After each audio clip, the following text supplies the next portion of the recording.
Okay.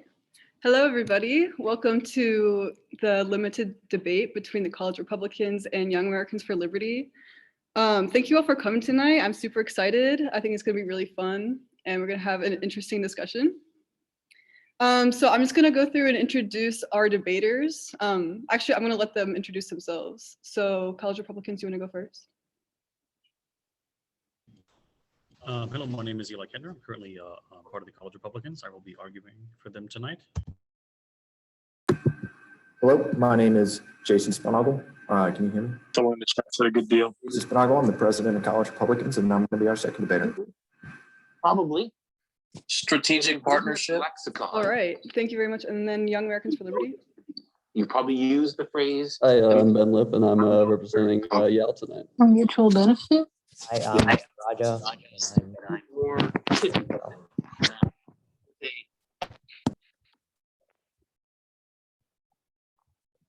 All right, awesome. So I'm going to start out by introducing the three topics. We're going to start out with immigration, and then move to foreign policy, and then drug policy. And at the end, we're going to have a Q&A. And so we're going to start this out by giving each side 2 minutes. We're going to ask the question, give each side 2 minutes to make an opening statement, and then each side gets 30-second rebuttals, and then a 2-minute closing statement as well.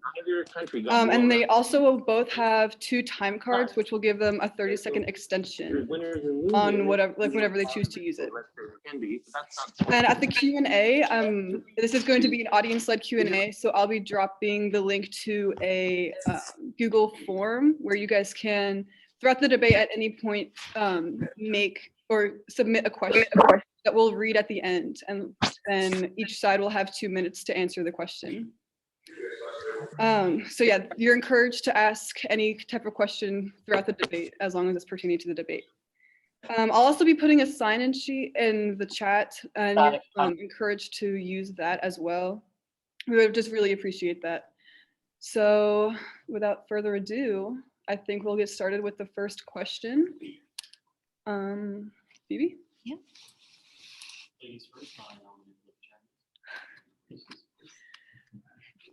All right, so we're going to start off with immigration. What, if anything, should be required to immigrate to the United States? Libertarians, you will have 2 minutes. And me and my boss went and So for immigration, at the end, they gave us a few slides, right? obviously, as libertarians, we're not anarchists. We do want a border. Here's the pricing that we're going We do want a border to use it. No, we have more value in than terms of what should be required to enter. Obviously, I think our government should know who comes in and out of the country. Then that should be something we keep track of as a nation. That's something that's in our interest. But immigration more generally, I think, is a good thing. I think we should want more immigration. It's good for our economy.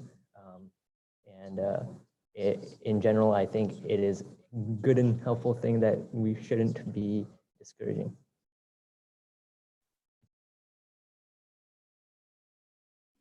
All right, thank you, Young Americans for Liberty. College Republicans, are you ready?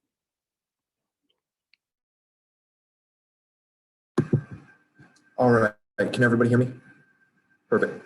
All right, so what we believe in immigration is obviously, we're not going for anything open borders. We are definitely in favor of legal immigration in this country. We believe that people should be able to come here. They should be able to come here and work, but they need to do so, legally. We're not in favor of any open border policies. And, we have a bunch of different reasons. We kind of take that stance. We're arguing economics, we're arguing humanitarianism here.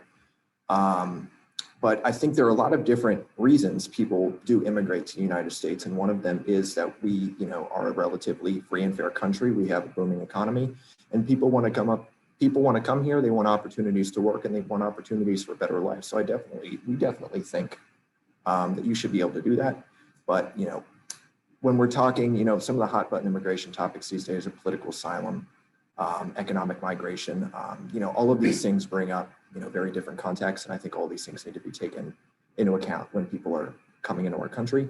And, we do want some controls on our immigration system, you know, for reasons that I'm sure we'll get into here soon. One other point that I'd like to add about that subject is that when discussing the issue of immigration, there are some questions that aren't asked. And the biggest one is, who are you rooting for? That's kind of a big question. And it's, are you rooting for, regarding wages, are you rooting for the immigrants or the natives? Now, granted, that's a very stark thing to say, and I don't want to paint it as black and white, but if you're rooting for the natives, what kind of natives? The employers or the employees? Because as we'll get into this later on, we're going to find out that there is a tremendous economic cost to unregulated immigration that the opposing side is going to be arguing for.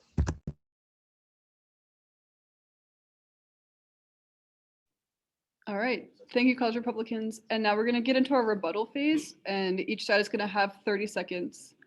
They can use that as they please, and it's just going to go back and forth. So, Young Americans for Liberty, would you like to start? Okay.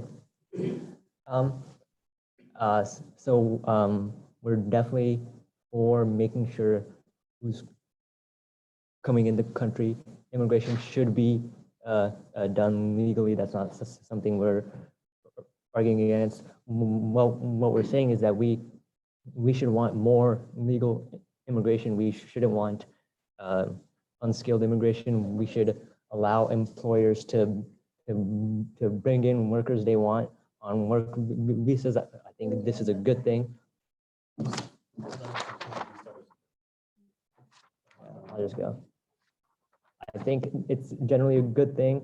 And the point about wages, I think, is a common fallacy. More immigrants does not mean lower wages for normal workers, especially in the long run.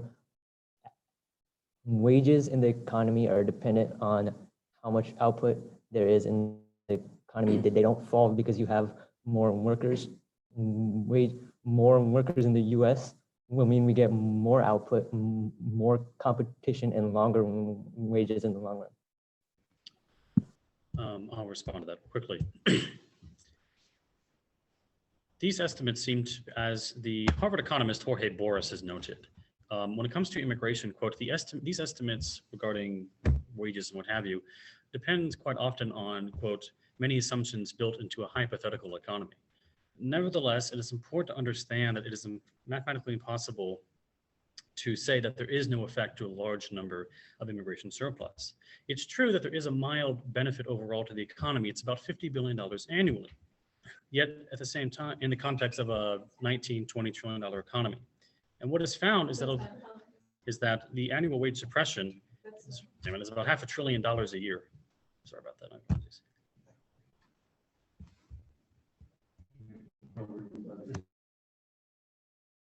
Okay.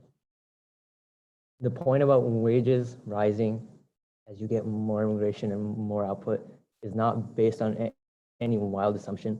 It's based on the most basic of economic theory, is that wages are based on the worker's marginal product. In the long run, the economy is competitive. That's not a wild assumption.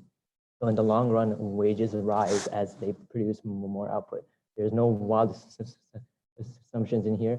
It's actually the most mild assumptions, if anything.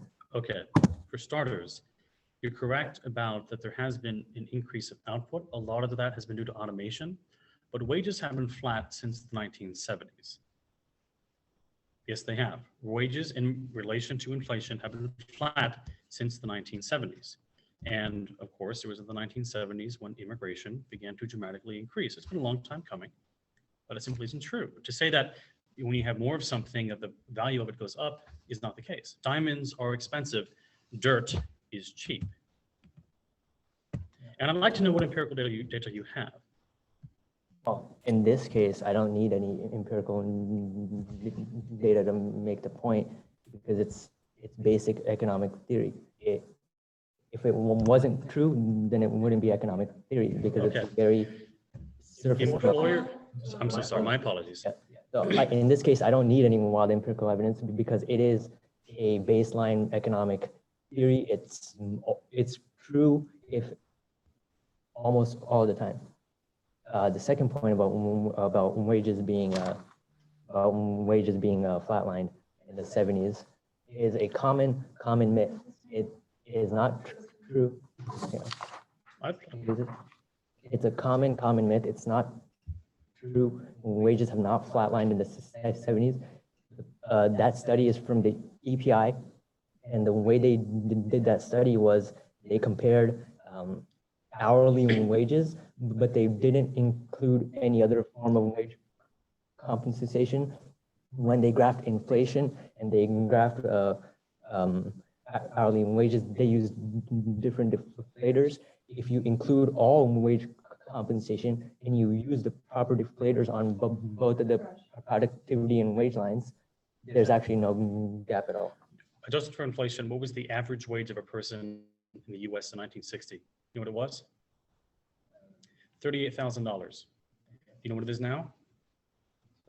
$32,000. $6,000 loss. That's about 12 months out of the year, $500 a month. It's a good amount of money. I mean, that's close to Andrew Yang's UBI proposal, somewhat like that.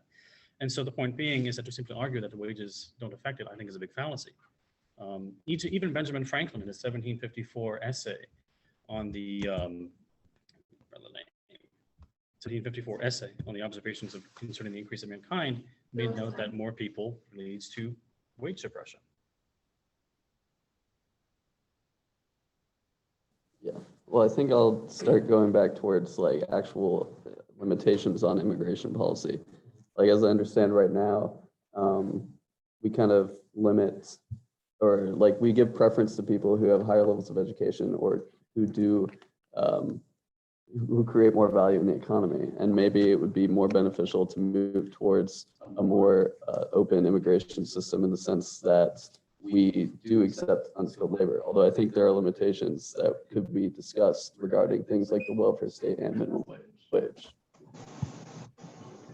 All right, so your whole premise is that this has no effect on wages at all.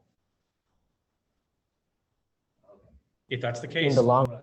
okay, if that's the case, then why do major firms, Fortune 500 companies, constantly lobby for large immigration? The topic on immigration rather than like going like this. No, that's fine. I understand that. Just making sure that we're like saying. Yeah.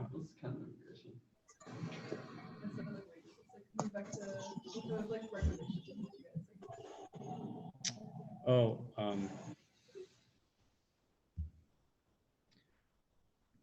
meritocratic immigration can certainly have its benefits.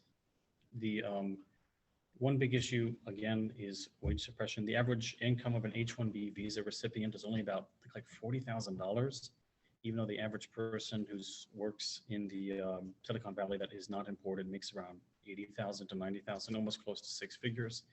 So that's an important thing to remember. So having meritocratic immigration that is limited is a very good thing, but having immigration that's high for low skilled is a terribly bad thing.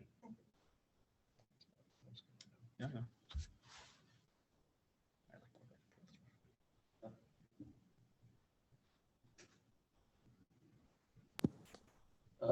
I'm sorry, I missed what was the bad thing you said?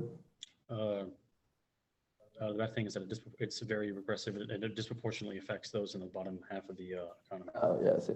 Yeah, and see this, and I think this is somewhere that we could have more of a discussion. Like, if we were to move away from that system and be more open to allowing unskilled labor into our economy, then inevitably we would be forced to look at the way in which we provide welfare and reanalyze minimum wage. Like, for instance, right now people are talking about a $15 minimum wage. If you raise the minimum wage to $15, injecting the economy with a bunch of unskilled labor is obviously would be a horrible idea.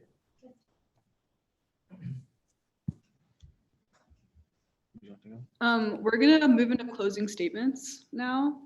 And CR, since you did the opening statements first, I'm gonna let you do the closing statements first as well. Alrighty then. How long do we have for this? 2 minutes. Fantastic. I'll start it now. When talking about immigration, first off, to claim that this does not affect the wages is a total lie.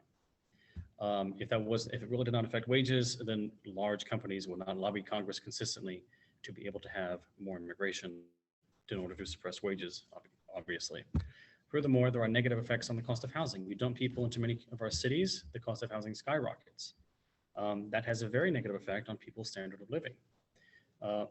Furthermore, in regards to wages, that has a negative effect on our birth rate, which is something that needs to be higher in order for we are to have genuine economic growth that is not going to negatively affect wages with an increasing population. And so to simply reject reject the idea or the fact that there is no wage suppression going on here is a total fallacy and total misnomer. Again, as I stated, diamonds are expensive, sand is cheap. The law of supply and demand, which is supposed to be the fundamental of any libertarian economist, is ignored in this subject. Why? I don't know. Dogma, orthodoxy, that's a decision that you need to make yourself. But again, the laws of supply and demand will always triumph over whatever sentimentalities that you have. You can hide behind rhetoric and ideology, but you're just masking, you can hide behind rhetoric and ideology, but the harsh reality here is that rhetoric and ideology is just masking the interests of power. And in this case, it's the interests of large firms who wish to suppress wages and nothing more. That's all. All right, thank you, Republicans. Young Americans for Liberty, are you ready? Okay, well, to wrap this up, yes, we are not for illegal immigration. The nation state should, of course, have the ability to say who comes in and out of their country. They should know who comes in and out of their country. People who cross illegally shouldn't be able to come into the country, but we should want more immigration. We should want more skilled immigration. We should want people to come here with their skills. Ultimately, in the long run, it's a good thing for everyone. Now, there can be other reasons that you might not want immigration that I don't have time to go into birth rates or whatever. I'm not talking about that right now. As an economic case for immigration, in the long run, it is a good thing for the U.S. to want more people in the economy. The idea that wages will just fall flatlined if you can get more people is not true. It's a very broken understanding of supply and demand. Okay? It's a very broken understanding of economics. Wrong. In the long run, wages are equal to their marginal product. When you get more people, you get more output, and there's more competition, wages rise. In the long run, wages rise. And the wages have not flatlined in the 70s. It's not true. If you compare the average workers' wage and you include all of their compensation, then wages have stayed in line with productivity in the economy. Okay, awesome. Thank you, guys. That was a good first topic. We're going to move on to our second topic now, which is foreign policy. But before we do that, I just want to remind you that the link to the question Google form, if you want to submit questions for the Q&A at the end, is in the chat right now. So you guys are welcome to utilize that whenever you want. So I'm going to let Phoebe ask the second question. All right, so for foreign policy, how much intervention or isolation should the US engage in on the world stage? And then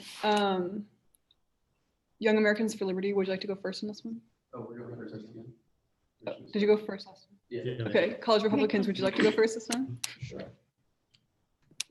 So if we're talking about, levels of intervention that we want to see the United States engage in on a global scale, we kind of thread the line between, maybe where we are now with more of a collective security, not quite there, but that type of policy versus even policies of isolationism. I've heard it called selective engagement a lot, but I think it really comes down to is you need to take a look at the world. You need to analyze, what our priorities are, what our interests actually are, and what elements of, we've heard it talked about a lot of a liberal Western, world order. What elements of that are backed by U.S. presence, worldwide? So I think there's a variety of different conflicts that we're engaged in now. There's a variety of different conflicts that we might potentially be engaged in the next 10 to 15 years. And I think you kind of need to look at those on a case-by-case basis and really look at, what our interests are, what we're defending, and why we're there. For example, the merits of engaging in a 20-year insurgency in Afghanistan might be a little bit different than engaging in a more comprehensive interventionist foreign policy to counter China. So I think it really depends on, what elements of the global order that are backed by U.S. presidents, what the consequence would be of withdrawing that U.S. presence, not only in the United States, but our allies. And then also the costs associated with, many of these interventions that we've been engaged in. All right, thank you, Republicans. Young Americans for Liberty, are you ready? Yeah, I think generally I'm in agreement with you there. I think militarily we should be careful about engaging in other countries' affairs, especially when there's no direct costs being placed against our nation in a certain conflict. But like you were saying with like foreign policy regarding trade in Asia, I think the US should be careful with Chinese dominance in the area. For example, like when we kind of initially started trading with China in the last century, at the time we had a lot of economic power over the region, and really our policies influenced what they were able to do. But as the Chinese economy grew, they gained more influence in the region, and we kind of actually started pulling away and stopped regulating what countries in Asia trading between each other could or could not do. And in the wake of that, China stepped in with things like with the Belt and Road Initiative, where they're investing in foreign countries in China. And so there is a balance. We don't want to be too much into other countries' affairs, but in some cases, when direct U.S. competitors are putting their interests in those countries, in that case, it might be in our interest to intervene. So I guess I'll put it there. All right, we're gonna move to rebuttals. So that's 30 seconds for Republicans first. I'm stuck on it.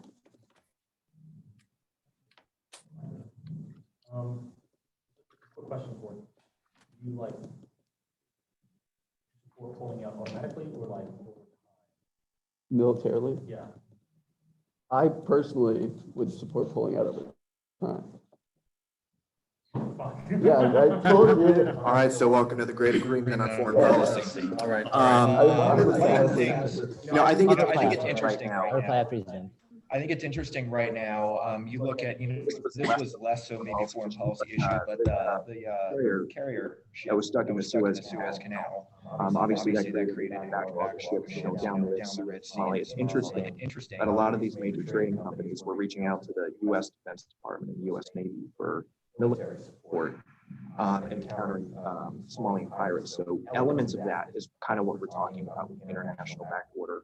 That is really predicated on the existence of U.S. force to back our interests. Okay.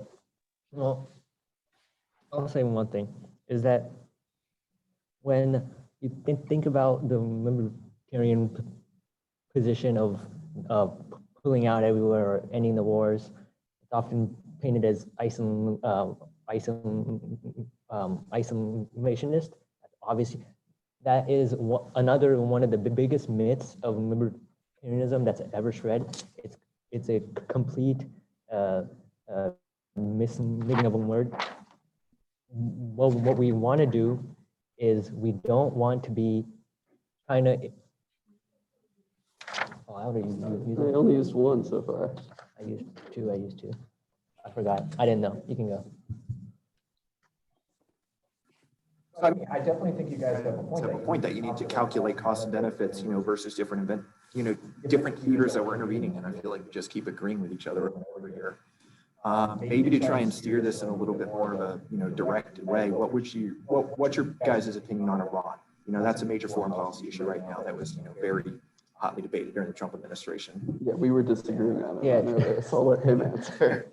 Sure. I don't think we should be militarily or generally, I don't think we need to be involved with Iran. I don't think we need to be involved with Israel. I think the only times when we should be needing to go out and intervene and impose ourselves in other countries if it directly affects us.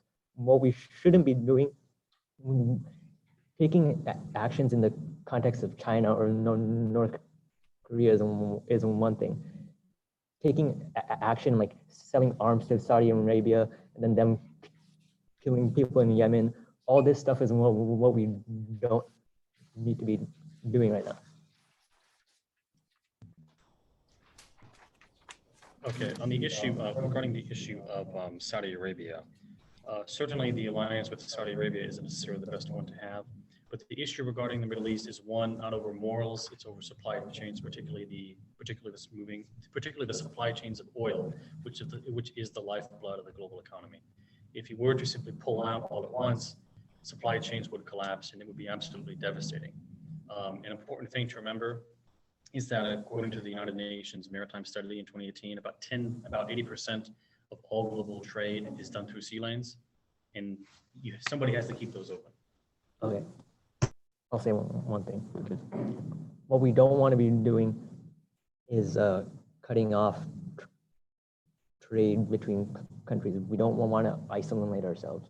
But what we shouldn't be doing is imposing ourselves in other countries. We want to be friendly with nations. We want to trade with them. We should be working with each other where it's beneficial. What we don't want to do is try and impose democracy and stuff like that.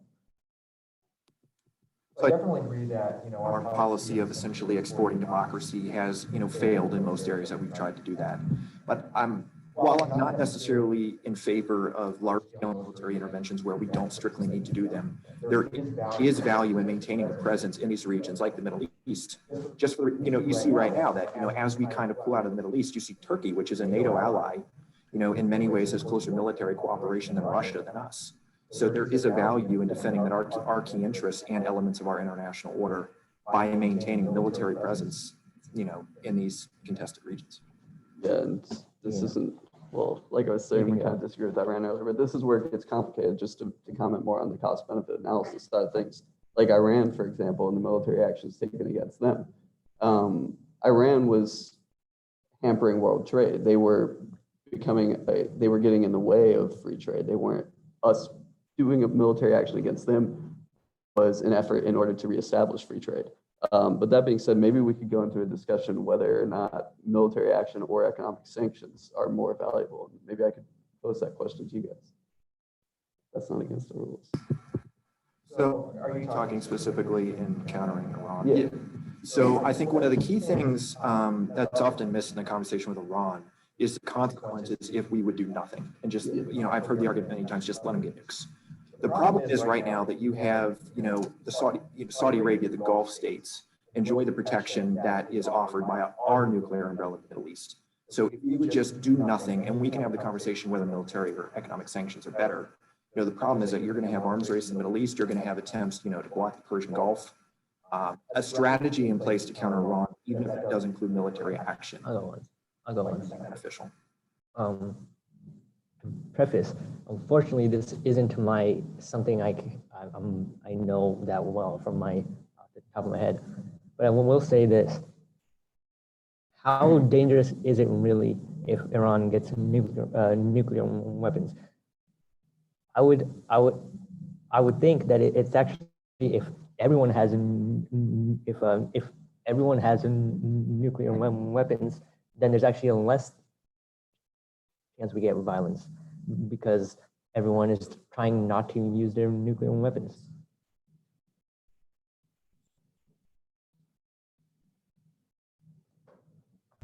All right. One of the most important things regarding running around against nukes, this isn't like North Korea. North Korea is entirely isolated from the world's economic supply chains. Things go spicy there, well then it's not going to affect too many things too quickly. Again, you have the Persian Gulf, the vast majority of the world's oil goes through there. Oil that goes from the Persian Gulf to Asia, or that goes from the Persian Gulf, that goes to Asia comes from the Persian Gulf. And if that region suddenly falls into chaos, the world's economy collapses overnight. There's also the other calculation with nuclear proliferation that you need to take into account. You can look at India and Pakistan, for example, of when you have two maybe not super developed countries maintaining nuclear arsenals. You have the Pakistanis flying around with nuclear warheads armed on F-16s that could drop out of the sky at any point.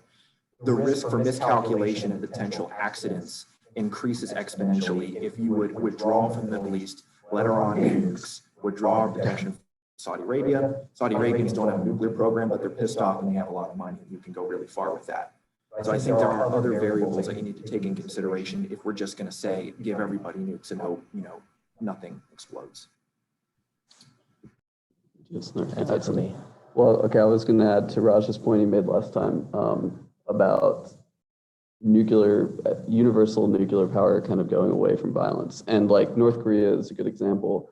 Like the process of North Korea trying to build up their nuclear arsenal kind of actually started because North Korea was concerned about their defenses. They were concerned, if we don't have nukes, somebody's just going to invade our island. But if we have nukes, that's going to deter people from invading us. So and I think the reality is most countries do look at it that way.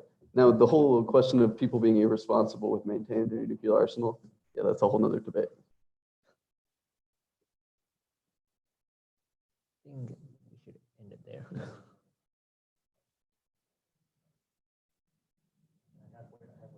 Agree on that because Libya got rid of their. Are you guys ready for closing? That's too much. We agree on this. Libya got rid of their. We could talk about abortion if you want. Okay, so we're gonna move towards closing statements, and you guys did the closing statements first last time, right? Yeah. Okay, so you guys can do closing statements first this time. Okay, sure. So, foreign policy, what our position on foreign policy. Okay, am I muted? No. Oh, okay, so our position on foreign policy as a libertarians is to be clear, we do not want to be isolated. We want to be friendly with countries. We want free trade with them. We want all economic activity to stay friendly. In the cases of China and North Korea, things can get tricky. But in general, the position we should want is to be less militarily involved in countries where we don't need to be. We don't need to be arming countries. We don't need presence in countries. And we absolutely do not need to be trying to impose democracy anywhere. That's it for me. All right, thank you, Young Americans for Liberty, College Republicans, are you ready? Yeah. So yeah, I mean, I definitely think there's a lot of merit to what you guys are saying. Our general point as far as foreign policy goes is I think you really need to sit down and decide what our interests are, what we're willing to defend, and what there is value, in defending. I think one of the main criticism, and it's a main criticism I have with our own party a lot of the times, is that we need to reevaluate our national security commitments, relative to the 21st century. We're not in the Cold War anymore. And we have, major segments of our foreign policy still directed to Russia, where they maybe necessarily not should be. And we're definitely not in favor of situations that you have right now, in Syria, for example, where you have CIA-backed rebels fighting Pentagon-backed rebels, fighting the Kurds, who we also back from time to time, except when we don't back. So those elements of our foreign policy, I don't think are, beneficial. On the other hand, I think you do have significant emerging, threats to global supply chains, to the global economy, and to critical American interests that we should defend, especially from countries like China. So a more aggressive foreign policy countering China, that may include elements of economic decoupling. That's a completely separate argument.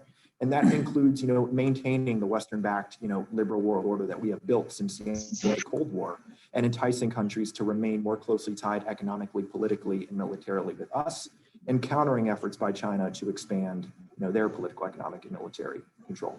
But some of the major issues that we have nowadays, fighting a 20-year insurgency on the ground in Afghanistan, we see very little value in continuing that, and I think we broadly agree on that. So I think it just comes down to evaluating what your priorities are and what the best is to defend those priorities. All right, thanks, guys. Okay, we're gonna transition into our final topic, which I think you guys are gonna disagree on a little bit more than you did for this one. It's gonna be drug policy and the drug war that's going on right now. So, Phoebe? All right. So what role, if any, should the government play in regulating substances? Okay. And then, Young Americans for Liberty. yeah, Young Americans for Liberty. Young Americans for Liberty, are you ready for an opening statement? Oh, absolutely. Okay. So for drug policy, as libertarians, we believe in freedom, we believe in personal choice. Drugs, in principle, should be no different. If people can smoke, they can drink, some of these things which can have much worse effects than stuff we have illegal right now. If we can do those things, then we should allow people to do whatever things they want, put what they want in their body. They'll have to deal with the consequences themselves. And the problem with making drugs illegal is that I don't think that I don't think it's worked that well. I think what's happened is that people haven't actually stopped using drugs because of some law. I think what's happened instead is that people instead who need drugs don't get them from somewhere safe. Instead, they have to go to find some black market, and then these drugs are laced with things worse, and they can't check it. It's hard to check it. I think if we made drugs legal again, then we would have probably less people dying because they wouldn't be getting them from black markets. Instead, they can buy them in a store if they want to, or somewhere safe, or a doctor's office, or whatever. I think people should have the freedom to do what they want with themselves, and I don't think we should be trying to have this massive drug war, creating all these bad side effects instead of. And I'd like to have one last quick note there. I think there's also little constitutional argument supporting the federal government being able to ban such substances on the federal level. Tim? All right, thank you, Young Americans for Liberty College Republicans.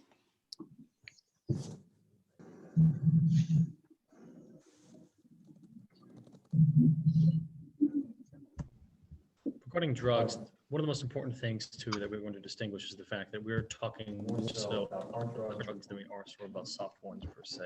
Obviously, tobacco and alcohol are already legal, but we're not necessarily against the idea of legalization of marijuana for recreational use and what have you. We're more talking about the hard drugs, opioids, methamphetamines, what have you.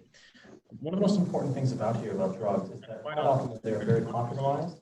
It is because of the fact that you have what's called the commercialization of social dysfunction. One of the most important things to remember, this is also in many cases predatory. We've seen it with the Slapper brand, the owner of Purdue Pharma, which is a major distributor of OxyContin. In fact, they even paid a software company to give extra prompts to doctors to overprescribe OxyContin and other Purdue products, even when other treatments might have been equally effective. This is reporting by NPR. And so as a result, what needs to be understood is that a lot of this is major companies are taking advantage of the social dysfunction that people are falling into, such as broken families and what have you. And I definitely want to go out and emphasize that, we definitely agree that the war on drugs, as it has been fought over the last, 40 years, has not been effective, and the sheer number of unintended consequences that have, destroyed people more lives and arguably the drugs have, is an issue. So we're definitely not advocating continuity of the same policies that we've been pursuing. But we definitely still want to, obviously we're talking about hard drugs, focus on incentivizing this and, rehabilitating people. We don't want more people on these drugs, and our policy should be directed at, reducing the number of people and then addressing the root causes, that might lead people to be more susceptible to drug use, whether that's broken families, whether that's unemployment, whether that's, economic, poor economic opportunities. So we're definitely looking at policies directed at that. And then we're also looking at policies at the predatory aspects of, these hard drug use. And I'd like to say in response to what you were saying about the commercialization of social habits or whatever you were saying, I agree with that, but that's not really something that the government steps in to legislate in other scenarios. And to go on to that example, you could say the same thing about alcohol sales. And alcohol, as far as substance abuse goes, is much more dangerous and deadly than most other quote unquote hard drugs. And also the problem with the pharmaceutical companies is they're kind of operating like an oligopoly. If drugs were legalized, there'd be more market forces, more competition, and the Okay, and I just want to remind everybody that if you're not No, I didn't. speaking, please mute your mic just to reduce echo. What? Oh. Okay.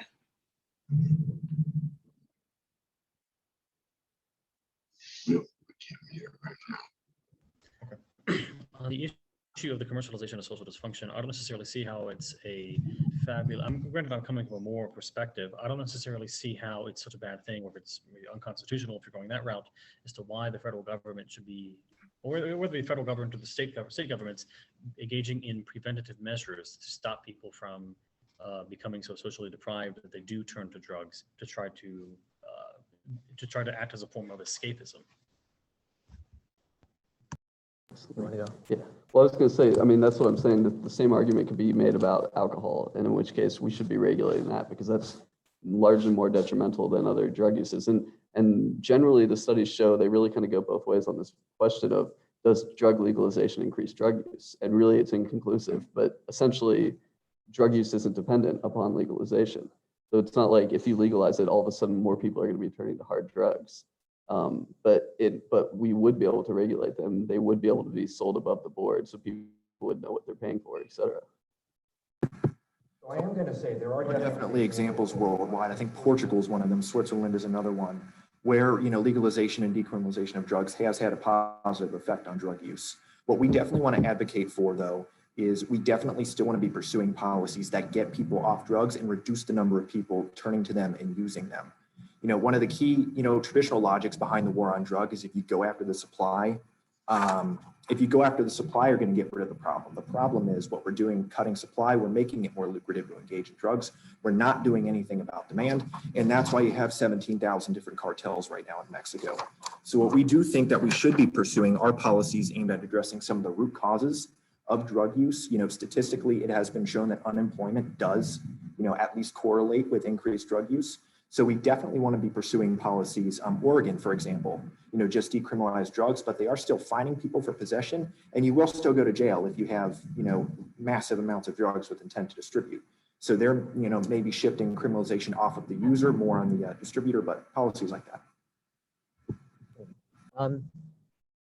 So to be clear, our position, what I argued in the opening statement, I didn't make any point about the government re-subsidize or subsidizing people's rehab. That's a topic that has its merits. What I'm arguing is that we shouldn't be making drugs illegal. If people want to get them, they should be able to get them. They shouldn't have to go into black markets, which are definitely way more dangerous than buying them normally.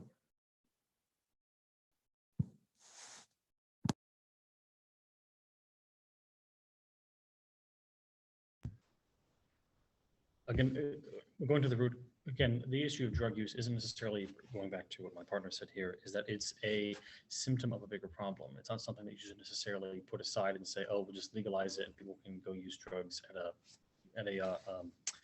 state, not necessarily state run, but a state regulated entity. Again, as I pointed out earlier, you have the massive commercialization of social dysfunction. And another important point is the major decline in civic organizations, whether it be religion or clubs, what have you. I do believe it was Alexis de Tocqueville, the first social scientist who pointed out that representative government only lasts. Commercialization of what? To the point about the commercialization of social whatever, like the point, like dysfunction. Okay, thanks. The point, the government should, like, hopefully they shouldn't be trying to have policy to regulate how society behaves. The government shouldn't be promoting religion. The point of this is about what the government should do. What the government should do is allow people to be free and not force them to go into dangerous places to satisfy their desires. I am not promoting the idea that the federal government should promote religion directly. I'm merely speaking on the issue of the major decline of civic institutions and of the traditional civic culture that the United States had up until about a few decades ago. The social scientist Robert Putnam has noted the tremendous civic degradation that the country has faced, and the rampant amount of drug use, suicides, and drug-related deaths is a direct cause of the high amounts of opioid deaths and other high levels of drug use that we are now seeing in the country. Yeah, and so I think we largely agree with you on that point, but this is the important thing to remember. The drug use, yes, it's a result of, it speaks of our society. It doesn't necessarily speak of our governmental policies. But then we should be encouraging our culture to move back towards, to reestablish those institutions, to have more people put into religion. That's obviously way easier said than done, but the government shouldn't be using punitive measures to prevent Force. people from drug use. Yeah, the force isn't necessary. And arguably a lot of government programs are probably what caused these social issues in the first place. So we definitely agree in at least shifting the criminal penalty off of users of drugs in most to all cases. And if you keep them, shifting them to mass distributors, obviously, you know, there are its own issues with that. But I mean, there are programs in place to deal with alcohol because, you know, we recognize the detrimental effects of that. There are community programs. And, you know, I think this very well could be something where, you know, a more community-based local level of policy is more effective than a mass federal policy. But we still should have systems in place that keep people out of these scenarios where they turn to drugs and then try and rehabilitate them once they do. Yeah, and that's the issue here that we're getting to. Like, should the government, is it the government's role to provide such rehabilitative measures? I would argue it's not. We should be doing this to the private sector. But yeah, then there's a conundrum because we make drugs legal and then the government also does nothing to prevent abuse of them. And it's like, yes and no. Yeah, the government doesn't do anything, but as a society, we should be more responsible for those people. But again, that's a bigger issue than what the government even has the capacity to solve. I think a major disagreement is that disagreement is that we're trying to differentiate between mere vices and escapism. And when drugs become a form of escapism, then they're very detrimental. When it's just vice, like you go home and smoke a cigarette or a cigar, or you drink a beer, that's something else. But as they become escapism, we shouldn't necessarily be allowing for a government policy that enables the use of these drugs, which do, again, quite often act as escapism and go above and beyond mere vice. So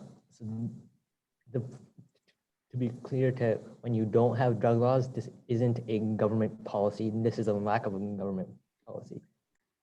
We're not letting people go into escapism by removing regulations. It's their choice to do it.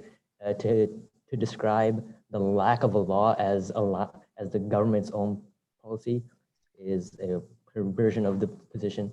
That's a very terrible thing to say, in my opinion. Would you agree with the statement that, you know, there is a difference between a recreational beer and a recreational, you know, shot of heroin? Would you guys agree with that? Just discounting government policy. Yes. Okay. So, I mean, I think we can debate whether or not that these should be top-down policies, and I definitely think they would probably be more advantageous if we approach this from a more local level, like, you know, places in Oregon are doing right now.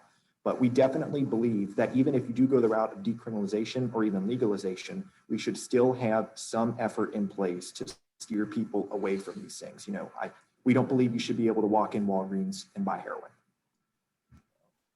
Yeah, but then I think that's the problem here is that the laws just are inconsistent because alcohol is extremely detrimental to your health. There's a bunch of long-term damage. It leads to people to overdosing on it more than any other drug. It leads to traffic accidents more than any other drug. And I mean, alcohol in terms of its effects on the population, if that's how you're classing how hard a drug is, then that would be a hard drug. So if we're going to be placing limitations on it like that, although arguably there are limitations on how you can buy alcohol. But so my point being, heroin shouldn't be much more regulated than alcohol. It should be around that level. I'll go one more time.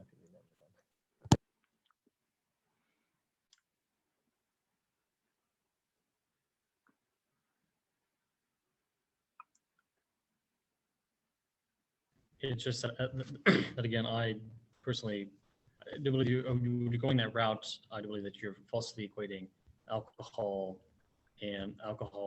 with the issue of the use of the harder drugs, what have you. Certainly, your points are right about health issues. I think it's like 80% of all health costs are due to long-term personal lifestyle choices. But again, these are issues of vice and escapism, and these hardcore drugs are for escapism. Everybody has a beer.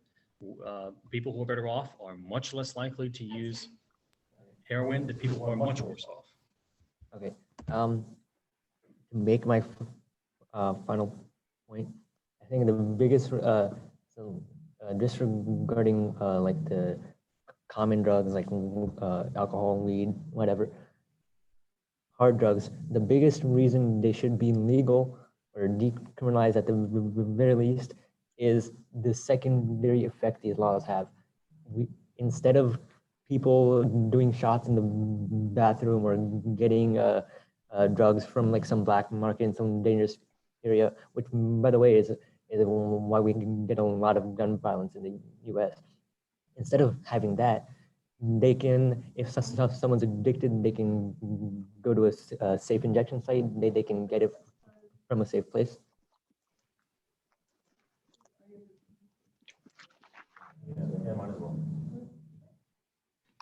Okay, we're ready for closing statements. So, You can go if you want. Yao, you started Yeah. opening statements. Oh, So, did we? Okay, we'll go. okay. I wanted to add one thing. The whole point about like the vice thing, alcohol, like I think it's about 10% of people who drink alcohol become alcoholics.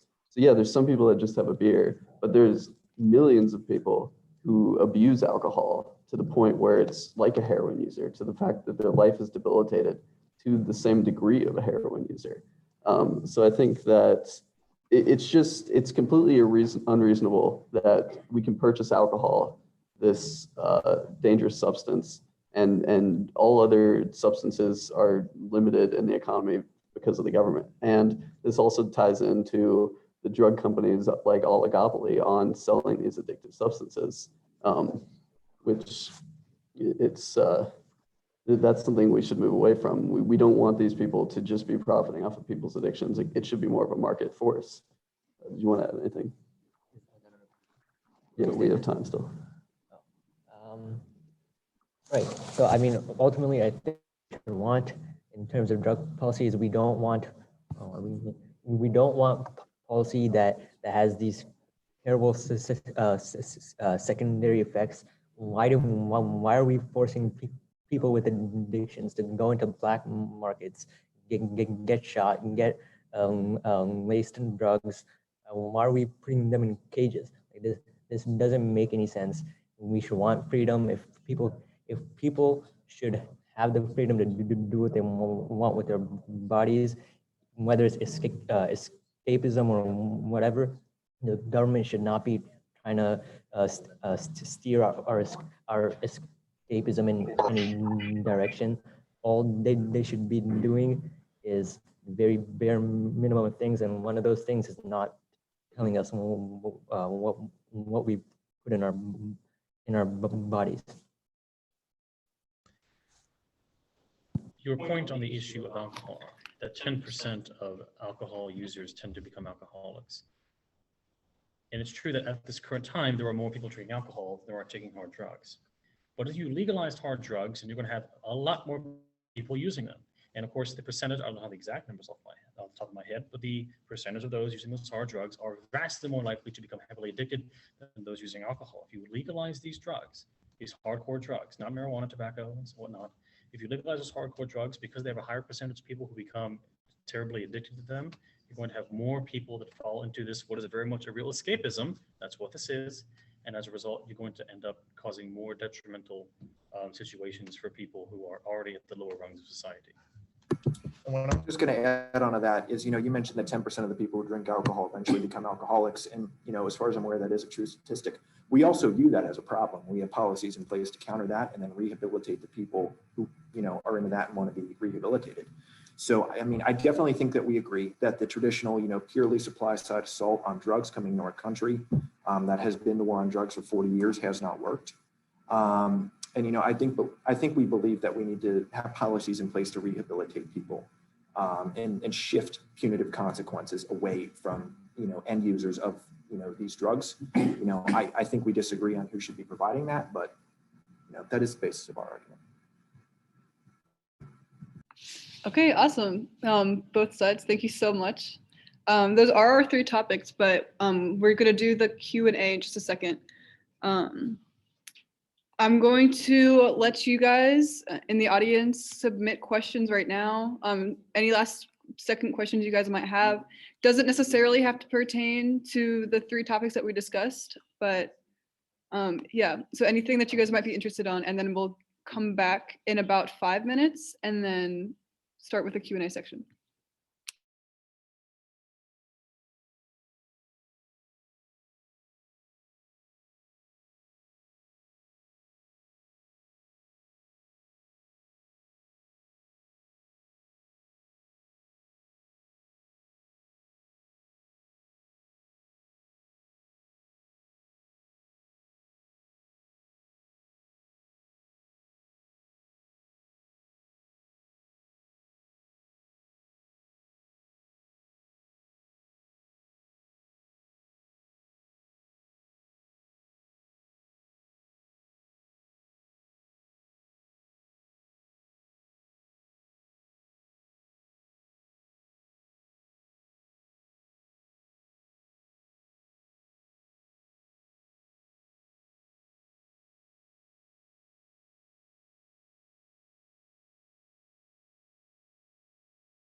Yeah. Okay. So we had a lot of awesome questions, and we did have to narrow it down a little bit because we just had so many. So I'm sorry if we didn't get to yours, but the way that we're gonna do this is we're gonna have we're just gonna answer, or we're gonna ask the question, and then we're just gonna have each side take 2 minutes to answer it without rebuttal. So we're gonna start with one that was geared towards the Electoral College, actually. And the exact question was, how come libertarians have to run as independents in the state of Ohio? Which we can open up to, should we change the Electoral College at all to make it more accepting towards third-party candidates? Does either side want to go first? You mean get rid of it, or? However you would like to change it. If you get rid of the Electoral College, you're basically going to have to get rid of the Senate. That's it. So I think, I mean, the Electoral College obviously exists to balance, state and, popular power. We are in no way, in any way, ever will be in support of, eliminating the Electoral College, as, our, friends on the other side of the aisle would love to do.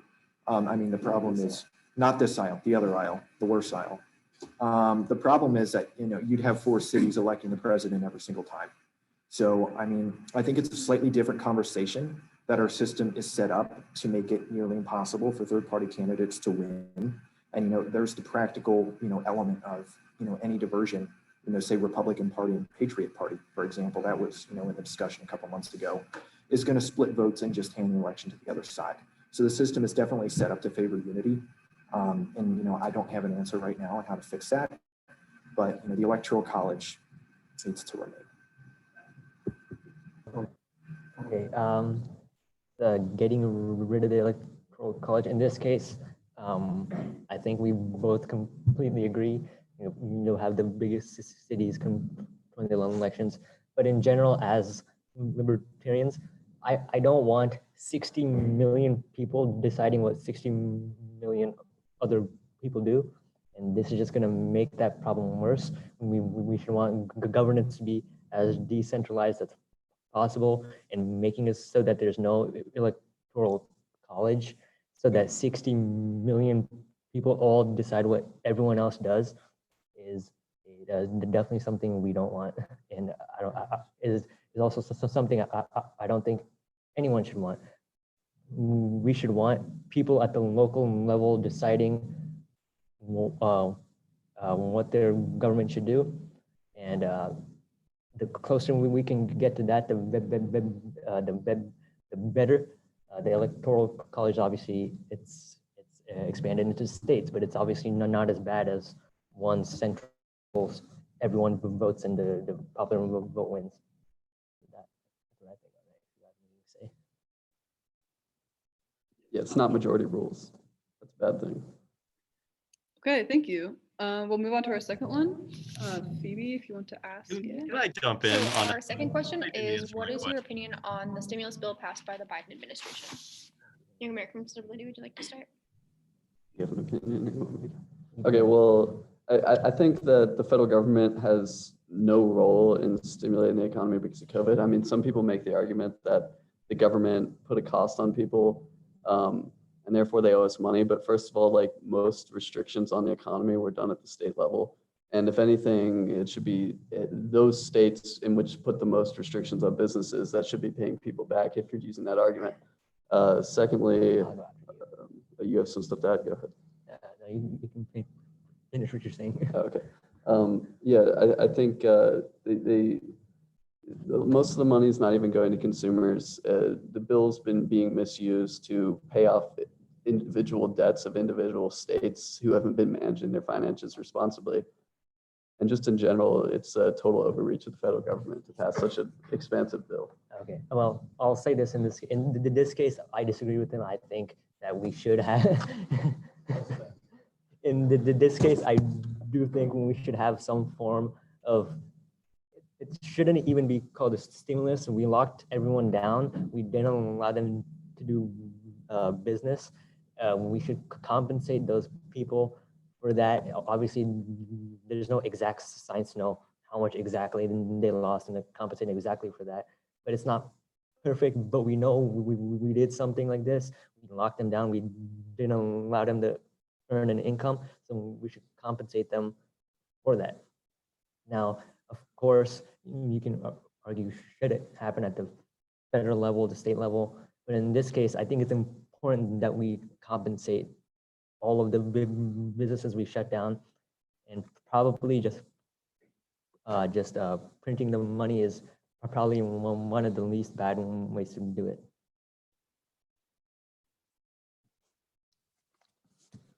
Whenever you're ready. All right, the two big, a few things that did not occur. Number one, first of all, regarding to the stimulus, like, let's not call it that. This is like, in many ways, a survival check. Basically, they're saving the global economy. One of the big reasons as to why there's been so little inflation is because, relatively speaking, is because so little of the amount of money has actually gone to the general public. This is going towards institutions to strengthen them. A lot of it's going abroad too. You want that because because the US dollar is the world reserve currency, you want more dollars going abroad in order to make sure that global trade continues. Now, a big problem is that with these bailouts for all these companies and what have you, there have been no restrictions of stock buybacks. Stock buybacks essentially where a company buys back their stock to increase its value, what have you. A lot of the companies do this. It's very inflated, as opposed to putting it towards more production or to hiring more people, raising wages and whatnot. So there's no restrictions of stock buybacks. So that's a big issue in terms of the implementation. In principle, I agree with it. This is sort of a necessary evil. However, my big fear is that when it comes to the Federal Reserve dishing out all this money, I think it's basically becoming ghost bank, I believe it's how it's pronounced. That was basically the bank of the Soviet Union. And in order to be able to solve the issues of production, which is what the Soviet Union had during its entire lifetime, and it's what the US has now, an issue with production, is that they basically kind of printed money, and I don't want to say fudge numbers, but they would just like change numbers to try to mask that. And I'm afraid that that's what we're doing now. Printing money, but not really addressing a big problem. So what I'm going to say, first and foremost, real quick, one, we should not have locked down our economy for a year and a half, and states should not continue to be doing this. Second, I think part of this conversation needs to be the fact that we have a $2 trillion stimulus bill that we just passed. Biden's pushing a $3 trillion infrastructure package. He's already said he wants another stimulus bill in April. We're adding, potentially up to $10 trillion to our debt right there. And then I think, Raja, you brought up a very good point that we forced people to essentially give up their jobs for a year and a half, and very little of this money is going back to them. We screwed these people, and we should be helping them. All right, awesome. We're gonna move on to our next question now, which is, should we break up large monopolies? And then Republicans, you can go first on this one. Should we break up large monopolies? I'm assuming oligopolies are included in this. That would fundamentally depend on the cases where we have monopolies and oligopolies in order to have services. We need to regulate them like public utilities. This would apply to big tech. 2 or 3, whatever that's called, people want to put that into like chains that you can sue them or something. That's a non-problem solver. You need to regulate these things as public utilities so they can't just ban people widely. But in the cases of other things, yeah, I would, on a personal note, the decentralization of the economy, the decentralization of ownership is really important in order to be able to maintain good standards of living. When the economy is very centralized, that can lead to greater amounts of wage suppression because you have less employers to go to. On top of that, they can increase prices over time because you have less options when you go and purchase things. So I would break them up. And in the cases where you have to have them, again, regulate them like public utilities. So just to add on that really quickly, I definitely agree. I think big tech is the most harmful, monopoly that we have right now. And then it definitely, there are multiple companies, but they 100% indisputably collude, to fix the market in their favor. So I think that, we definitely need to be looking into people like that. Now, on the other hand, big pharmas, something that's tossed around a lot. I think that branches into other areas of our laws that we need to address, such as intellectual property and patent laws that I think are contributing to some of these issues. But definitely, decentralized markets, economic competition, I think are cornerstones of what makes this system work, and in many ways, it's being abused and not happening right now. So I definitely think that we should be looking into this. Okay, well, in terms of breaking up monopolies, I think one thing that, in terms of the monopoly question or the oligopoly question, we have to be clear what exactly, like when you say something is a monopoly, is it really is it actually a monopoly or not? Like, if I don't define Apple and then Samsung as in the same industry, then I can falsely say that I can just think that, oh, Apple is a monopoly, but Apple really isn't a monopoly. There's lots of phones out there. They have market power, obviously, but they're not. But they're not a monopoly in the sense that they're the ones who control the phone output, right? You can get phones everywhere. Of course, I think if there really is a monopoly somewhere, you define your words carefully and say, well, weapons, like there's only 2 weapons manufacturers in the US, then that's obviously a duopoly, right? And when you have a monopoly, then prices, in this case, you're right, the monopolies can charge a premium above the actual price. That's not a good thing. I think if the government really had the knowledge to know when and where and how and what to do, if they actually saw a monopoly somewhere, if they knew how to identify that, and if they knew exactly what to do, then sure, we can take actions on monopoly. But in this case, I think there's a big knowledge problem in the case of the government. I don't think they're going to be able to accurately identify when there is a monopoly, if it's not a monopoly anymore. So I think since there's a knowledge problem, I think we should be extremely careful about what we do in terms of the government.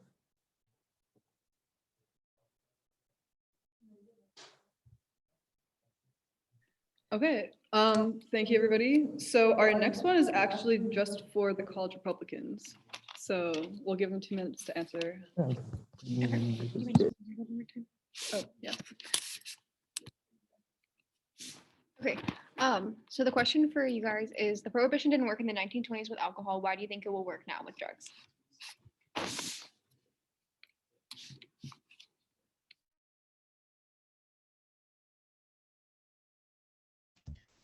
The most important thing to remember is that this is a false equivalency. There's no better way to answer that, in the fact that comparing alcohol to the use of hardcore drugs, which will destroy people's lives, which have a greater likelihood to destroy people's lives, the more as you use them, of course, obviously, more people do use alcohol, but these drugs, other drugs, are much more destructive on a case-by-case basis. And so again, it's just a major false equivalency. And I wouldn't, again, underestimate the fact that we do have a tremendous amount of evidence that when it comes to these hardcore drugs, that there are in fact many malicious companies that have been engaging in tactics to, what I've stated earlier, to commercialize social dysfunction and take advantage of people's want for escapism, given their economic depravities and other social issues that currently occur right now. And I also think we did acknowledge that prohibition of alcohol did not work, prohibition of weed did not work, and our tactics right now aimed at stemming the flow of drugs in our country are not working, because, demand only continues to go up. What we're advocating for is that we shift our policies to address the root causes of drug use. We do believe that people using heroin, fentanyl, all of these things is something that is not good and that we should be combating, but we're advocating for a shift in tactics to doing that. More policies aimed at rehabilitation, more policies aimed at greater integration with the communities, and even investing in poor communities so people don't view this as a, alternative choice, for their lifestyle, because it does tend to go into that, far more often than, marijuana or alcohol or tobacco or things like that. So there's definitely, the prohibition, alcohol, weed did not work.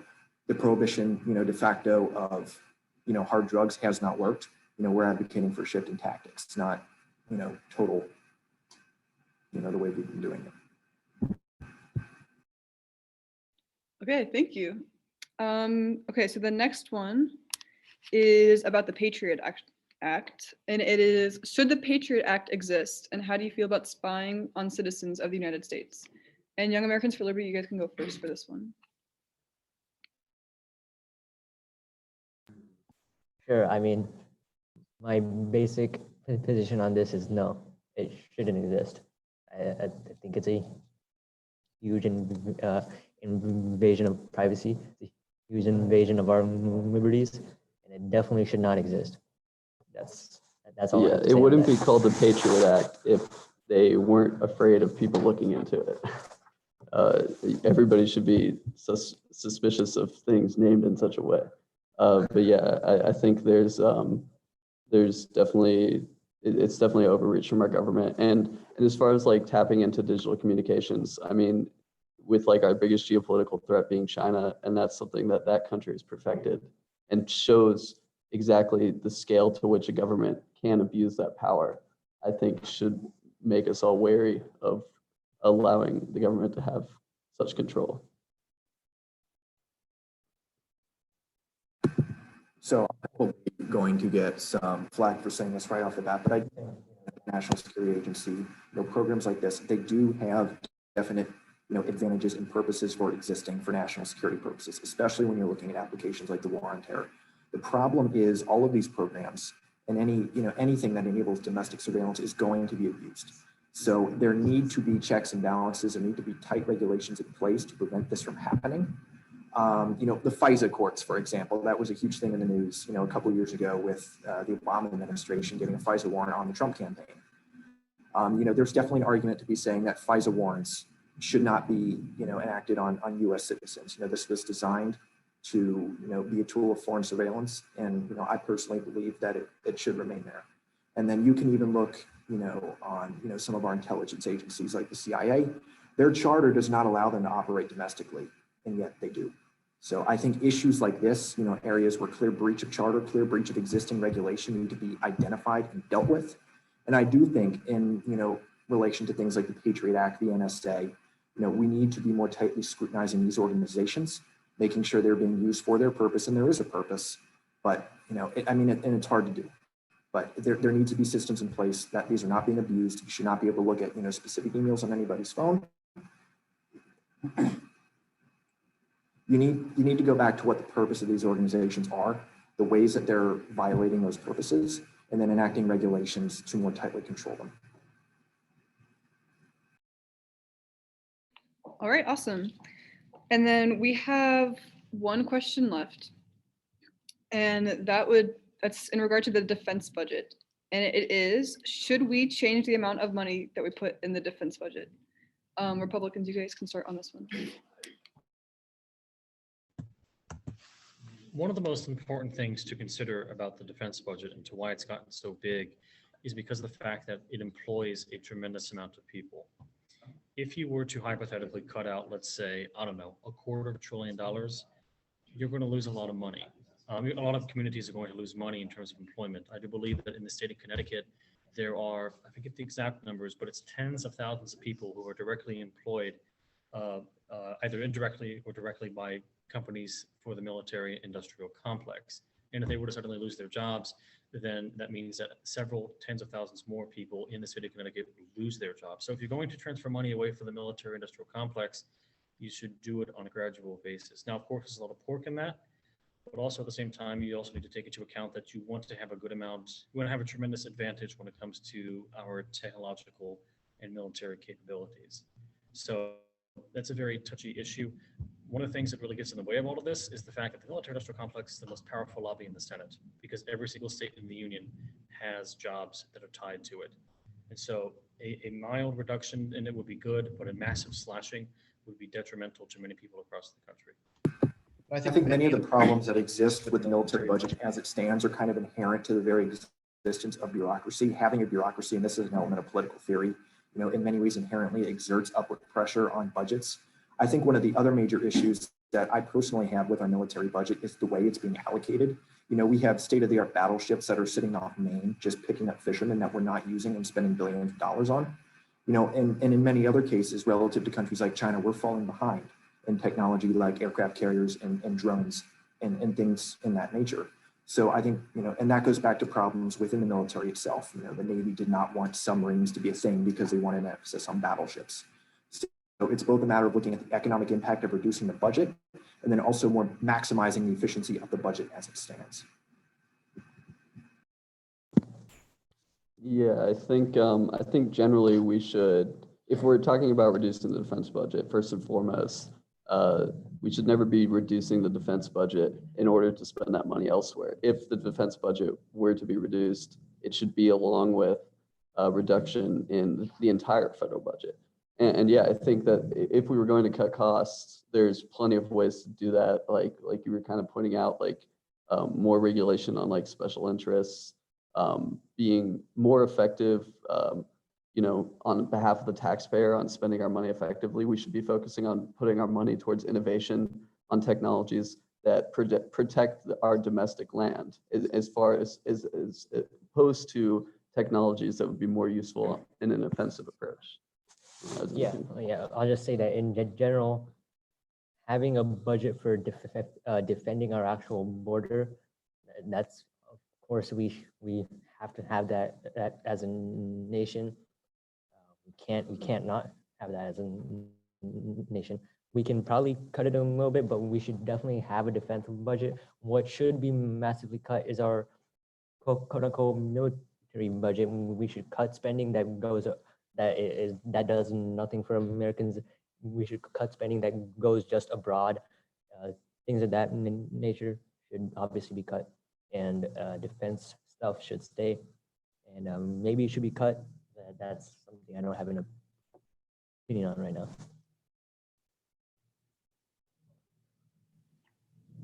Okay, thank you to all of our debaters tonight. You guys did really well. And thank you to everybody who came. I thought it was very successful, very fun to watch. And I thought a lot of good points were made. So I'm glad that you guys all got to come and experience this with us. One last thing, I put in the chat a post-debate survey. So you guys are welcome to fill that out. Let us know what you thought about tonight. Let us know what you guys thought could have been improved.